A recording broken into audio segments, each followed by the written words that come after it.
Hi, this is Jaya. In this video, we shall see the summary of A Poem for Grandmother by Ranjit Hoshkote. Ranjit Hoshkote was born in 1969 and is a Mumbai-based poet, art theorist, independent curator and assistant editor with The Hindu. He has published three collections of poetry, co-translated Marathi poet Vasant Dahake's work into English, and edited an anthology of 14 contemporary Indian poets. This poem describes the grandmother's life, describing her as an empress, delegating domestic chores and receiving tributes from porcelain and brass. She learned the principles of governance from her hands, taming peacocks and dealing with invalids. Growing up in a city of merchants' ship and strife, she lived with her children and kept a house in a rain-gashed heart. Like the poets of that city, she wrote in two languages and spoke a third in polite company. The narrator's grandmother passed away in 1931 and she grew into a fig tree. She woke some nights to find her eyes staring at him from the mirror. She warned him not to give as it corroded his intentions and was unreliable. The poem goes like this: a door, a stair, and two steps inside that dark. The straight backed chair my grandmother sat in, a lace net draped across its mahogany arm, and on the table a volume of stories open at the flyleaf, its tissue quill scared. So he says there'll be a door and then a stair, just two steps in the stairs, and once you enter, you'll find a room where my grandmother sat in a chair. The chair was made out of mahogany, and on the table there will be volumes of stories which will be open so that she can continue reading from where she left. The photographs seal her in a shell of relations.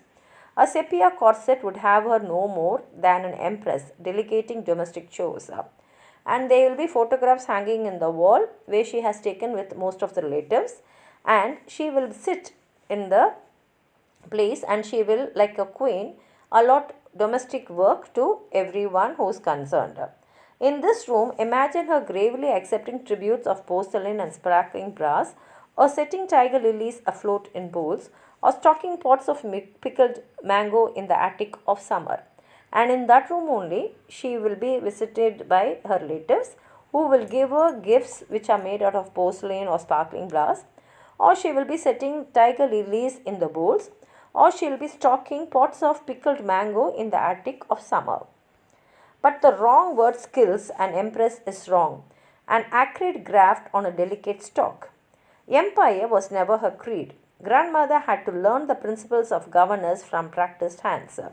But she was not living a life of a real queen because she had to learn so many things and all by her own. No one was there to tutor her.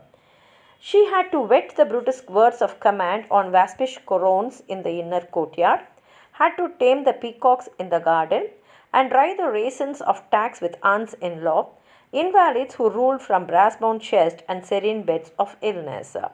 She had to do a lot of work, get away from the waspish words which were thrown towards her. She had to tame the peacocks which were in the garden. She had to dry raisins along with the aunts in law, and she also had to take care of the invalids who were asking her to help out and lying down in their bed. She grew up with her children, kept house in a city of merchant ships and parade ground strife, made a home in the rain-gashed heart of that world in whose lanes stowaway Chinese sang the praises of their silk and coolies peddled. And she lived along with her children. She kept the house very clean, and in the streets we can see the Chinese people trying to sell their silk, and coolies will be peddling by. Cartload of spices plucked for colder ports, and these coolies will be carrying spices which are collected from the colder ports. Like the poets of that city, she wrote in two languages, spoke a third in polite company, the lines enjabbed over the trellises, the words trapped in porous stone. And she was able to write in two languages, and she also spoke a third one in polite company, and she also was able to read words which were written on the porous stones. She died giving birth to a daughter on Armistice Day in 1931. She grew into the earth, then a storied fig tree whose roots shot to heaven and branches burrowed so deep they seeded a forest.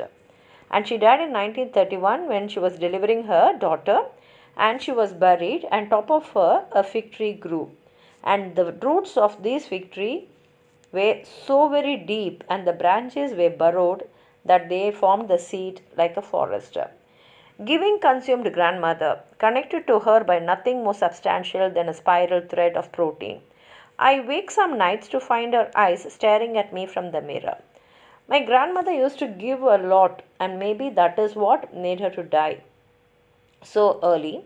And sometimes he will get up and he used to feel that she was staring at him from the mirror which was in his room. Grandmother, when she died, younger than I am now, cut in half by the streetlight's glare. And when she died, she was actually younger than this poet's age, which is now. And she died because of that delivery when she was delivering her daughter. And he says, even the image I can see only half in the mirror because it is cut by the streetlight's glare. Hoard your powers, she says, do not give from the core, my son, do not give. And because giving consumed her, she is advising her grandson not to give anything. Giving spites the flesh, corrodes intention. Most unreliable of barters, most memorable of sins. Giving kills. So she says, giving will only kill you. It will spite your flesh. It will corrode your intention. So don't ever give. My son, do not like Karna, rip off the armor that is your skin. And for that she gives the example of Karna, who even ripped out his armor which was actually his skin. When someone asks, Karna will never refuse. He'll give whatever they ask.